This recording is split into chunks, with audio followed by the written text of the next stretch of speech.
Hey guys.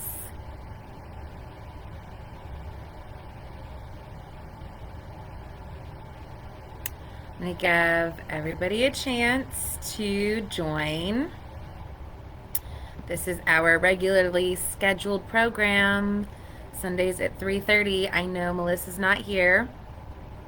We didn't really plan our class schedule around this. We planned our class schedule and then we planned this. So in the coming months, we will plan our class schedules around this so that we can both be a part of the live streams.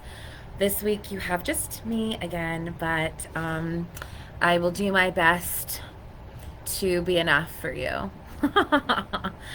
um, if you pop in, please drop a comment and say hi. Today, we're talking about what not to love about love. And toxic kinds of love. But I'm going to give everybody a little bit of time to join me, get on, and see what's up. I didn't see any comments last week with requests for topics, which we are taking. We'd love to hear about things that you would love to hear about so that we can facilitate those conversations for you. But in the meantime, we'll just keep picking our own topics, which today is about what not to love about love. Or another way to say that is toxic kinds of love that often get romanticized. Toxicity is not romantic. Abuse is not romantic. Unhealthy ways of loving each other is not romantic. They're dangerous, not just dangerous to our emotional and mental and spiritual well-being, but they can be literally dangerous in terms of your physical safety. We have there's a tendency in our culture with certain types of toxicity to tout it and to hold it up as it's just like, oh, it's so intense, it's so romantic. I don't want it. If it's not that, I don't want it, right? Trust me, you don't want it. I wouldn't usually reference celebrity things that are going on, but it feels actually like really relevant. And I only know this because it's all over social media. For example, the stuff going on with two very famous married people. I'm sure you know who I'm talking about. And there's been a lot of toxicity on his social media in particular. And all of these, like, I'm not letting you go, and I'm going to fight for my family, and I'm going to make it hard for your new partner. And some people are looking at that and saying, like, oh, if it's not that passionate, if it's not that intense, I don't want it. What is happening in that situation is absolutely abusive and dangerous, could absolutely end in someone's physical harm, if not already emotional and mental harm that's been done. We It's important for us to understand the difference between what is a healthy kind of love and what is an unhealthy kind of love. And so I wrote a couple of things down that I feel like sometimes gets held up as something that's romantic and it isn't. Um, Particularly talking about things like jealousy. A partner can't stand to see you interacting with somebody else, and it doesn't matter if that interaction is appropriate or not appropriate, or friendship or not friendship. Like, seeing you connect with another person sets them off because they just love you so much and they just can't share you. Well, that is not love. That isn't love. That is ownership. That's possession. That's control.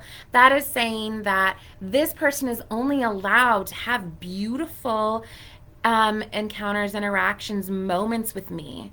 And that's, first of all, just not even realistic.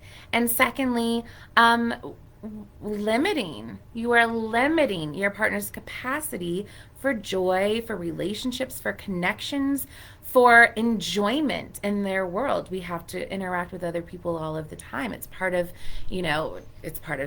having a job. It's part of having a family. It's part of getting your groceries. It's part of having a happy, healthy lifestyle. No one person can be everything that you need in support, in social interaction, in community. No one person can be that. It's absolutely necessary that we have other people in our lives, and it's absolutely necessary that those people be people that we love, that we connect to, that we have passion for, that we can have beautiful moments of intimacy even with. And if your partner is unable to allow you to have that, not only will you stop having those moments with your partner because there's no way that they can provide you with everything that you need, and also because it's impossible not to resent somebody who's limiting your capacity for joy.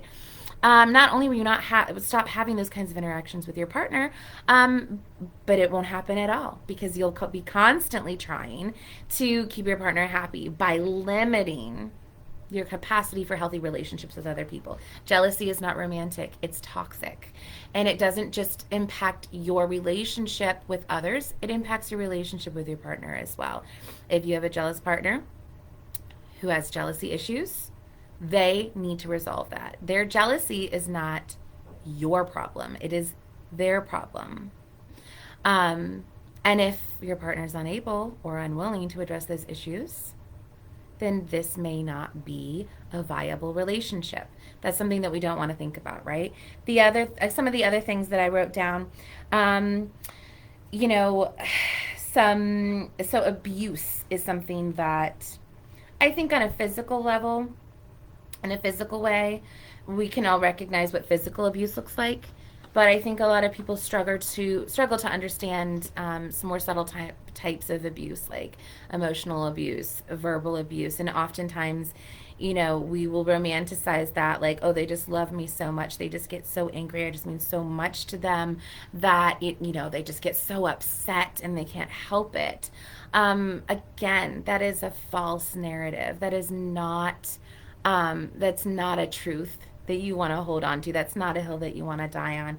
If somebody is resorting to words, behavior, emotional impact that tears you down, that is meant to make you feel badly about yourself, that is meant to make you feel like you're not good enough, that is meant to make you feel wrong and guilty in some way, you are not interacting with somebody who loves you. You're interacting with somebody who is willing to do whatever is necessary to have control over you. You're dealing with somebody who is willing to tear down your self-esteem and your self-respect and your relationship with yourself in order to ensure that they have the power over you that they feel that they need to have. This is not romantic. It is not love. It is toxic and it is dangerous, and it often does escalate. Some other things that we, not necessarily romanticize, but are indicative of things not to love about love and relationships that we often do make excuse for, neglect or withholding, right? If you're not doing what I want, then I withhold love from you. I withhold attention from you. I withhold money, even resources from you. And this can be sometimes manipulated into love. Like, well, I'm doing this for you. You have to learn. Or, and this is how I'm going to teach you, right? Again, there's a power dynamic there that's very unhealthy. And again, it's super toxic to withhold from your partner because you're not getting the behavior that you want out of them. Yes, we all make mistakes and we should be held accountable for those mistakes. Those should be conversations. Those should be opportunities for growth and conversations. Your partner's love for you, your partner's willingness to care for you, to see to your needs, your partner's willingness to support you and to give you the affection that you need to feel valued should not be dependent on whether or not you're doing what they want you to do all the time. This is not romantic. This is a way to end up in a relationship where your needs are not met. This is a way to end up in a relationship where your needs are not as important as someone else's. If your needs are not as important, and that's another thing, sharing the load, being able to depend on somebody to show up for you as much as you show up for them, to put in as much work for you as you put in for them. If you are in a relationship with somebody who isn't doing that, again, this is not romantic. And we romanticize our own behavior in those cases. Like, I'm taking care of them. I love this person so much. I'm willing to take care of them. I'm willing to do this work for us because they don't have the capacity or whatever it is. A healthy relationship is not always going to be 50-50 equal split, right? Everybody does what they can when they can, and it comes out in the wash, right? But if you have a partner who consistently cannot show up the way that you show up, who consistently does not share in the workload as much as you do, you have someone who's taking advantage of you. And you may see your actions as romantic and loving, but you're actually enabling that person, and you are robbing yourself of the right to be in a relationship with somebody who brings as much into your life as they bring into yours. Gaslighting, and that's something else that's a really difficult one, and I don't think that we romanticize this one so much, but it is important to bring up when we're talking about toxic love. Gaslighting is something that happens when your partner is making you question your own reality, your own truth. Gaslighting can happen when, you know, generally when somebody is already being abusive in some way, and you're trying to hold them accountable for that, and they're telling you that didn't happen. I don't know what you're talking about. Or when your partner is doing things that are in direct violation of your agreements with each other, and they tell you that you're crazy and they don't know what you're talking about. Or when you tell them, like, this thing that's happening is making me feel unloved, it's making me feel unsafe, it's making me feel some type of a way, and they tell you that your reality is false and wrong. This is gaslighting. This is when someone does something right in front of your face and then convinces you it never happened, and leave you wondering if you are crazy. We don't really romanticize this as much, but it is harder to notice, to name, um, because an important factor of a relationship is people who are willing to be held accountable, to notice when they're being problematic. And if somebody has you convinced that your reality is false, what that means is you're being held accountable and they're not. And it really has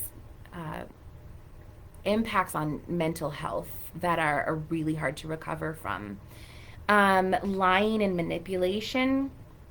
Again, these are not things that we romanticize maybe so much, but these are things that if it is happening in a relationship, in any relationship, this is not love. This is toxic.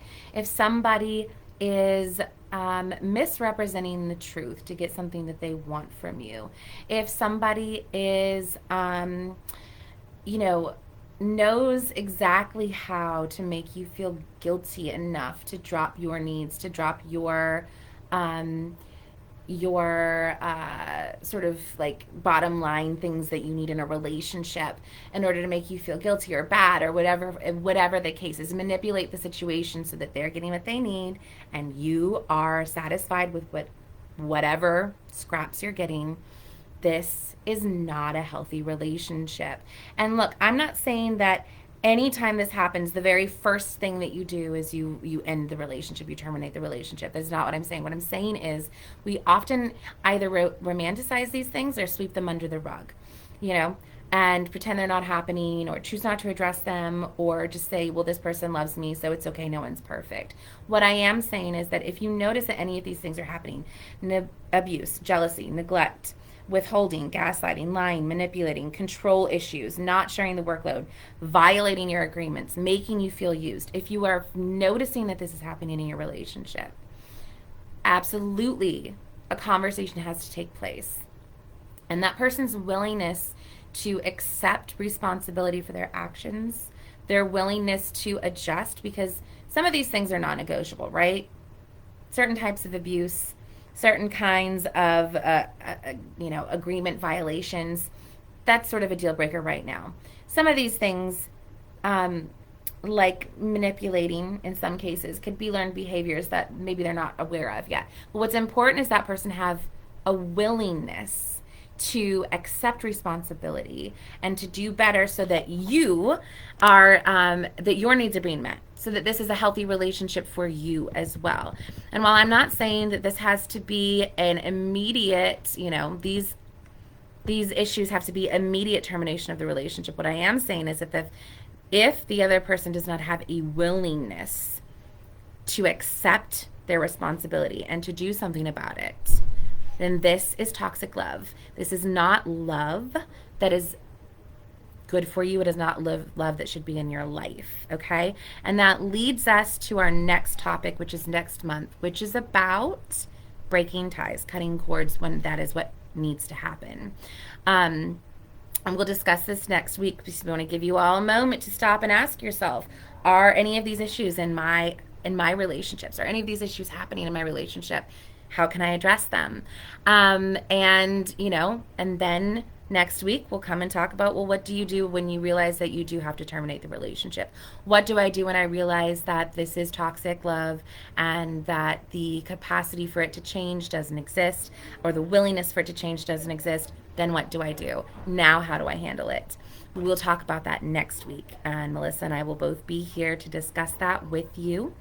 And in the meantime, if you have any questions about anything that we talked about today, if you have any needs or concerns surrounding these issues, come to the store, leave a comment, send us a message. We want to and are happy to support you through these types of things. We are a community space. We want to be a community space. So, give some of these items some thought. And if you feel like you need support in any way over any of these topics, please come and find us. We love you. We'll see you next week. Thanks for hanging out with me today. And enjoy the rest of your Sunday. Bye.